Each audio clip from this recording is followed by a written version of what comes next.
इसी और एनटीपीसी के केस में अगर आप ध्यान देंगे तो नंबर्स वैसे ओके हैं। नंबर्स में ओके इसीलिए कह रही हूँ क्योंकि प्रॉफिटेबिलिटी में करीब 2% की गिरावट देखने को मिली है।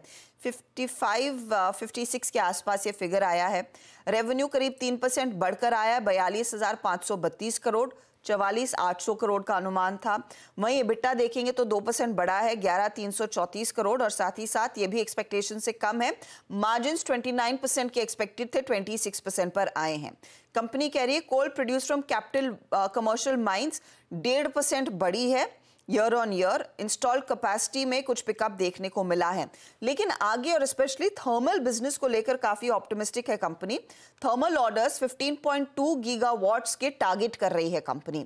साथ ही साथ इन्होंने गाइडेंस क्या दिया है, थर्मल पावर के गाइडेंस के लिए उन्होंने कहा है 2.8 गीगावाट्स FY25 में कमीशन करने का इरादा, 26 में 1.5 गीगावाट। तो बेसिकली वो thermal side of business aggressively push करना चाहते हैं। और साथ ही साथ कंपनी ने इनफैक्ट कहा है कि न्यूक्लियर इकाई के लिए एक अलग न्यूक्लियर बिजनेस के लिए एक अलग इकाई की मंजूरी ये मांग रहे हैं। दीपम और नीति आयोग एक्सेट्रा के पास ये जाएंगे। नंबर्स पहले तो बहेती साहब उसके बल पर स्टॉक में क्या होगा ये बताइएगा, चार्ट्स क्या कह रहे हैं। मयूरेश के पास में भी आऊंगी, ये थर्मल बिजनेस को लेकर इनकी जो कमेंट्री आई है। हर्षदा मैम, एक्चुअली एनटीपीसी हमारे रिकमेंडेशन में था 22 मई को और 377 के टारगेट्स के लिए। स्टॉक वहां तक तो आ चुका है और उसके वो टारगेट तो फ्राइडे को हिट हो गए थे, लेकिन एक रेजिस्टेंस एरिया जरूर है 380 का जो है, क्योंकि इसका ऑल टाइम हाई भी उसी जोन पर है। और हमें लग रहा है कि शायद आज एक नंबर्स पे रेजिस्टेंस एरिया पे एक टेस्ट हो सकता है। अगर उसके ऊपर निकलता है, 379 के ऊपर निकल के सस्टेन करता है तो उसमें खरीदारी की सलाह रहेगी। हमें लगता है कि अगर 379 के ऊपर सस्टेन करता है तो उसमें 400 तक के टारगेट्स देखने मिल सकते हैं। थोड़ा सा वेट एंड वॉच करें, 379 के ऊपर ही फ्रेश बाय इनिशिएट करें और 374 का फिर स्टॉप लॉस लगाएं। तो 374 का स्टॉप लॉस और डिप पर देखते हैं कैसे खुलता है और फिर अगला ट्रेड आएगा। मयूरेश, इंतजार था ग्रीन एनर्जी के रोड मैप को लेकर, कब आएगा आईपीओ एक्सेट्रा।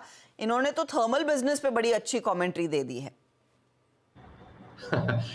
नीड भी आई थिंक ग्रीन एनर्जी का जो एक टारगेट है of almost 500 gigawatt by 2032, I think the government will work towards that. But at the same time I think thermal की भी आई थिंक जो कैपेसिटीज हैं ये साइड बाय साइड लगने वाली ही है। तो it's not like thermal is going to go off completely in the next few quarters. कुछ साल लगेंगे जैसे ट्रांजिशन होता है।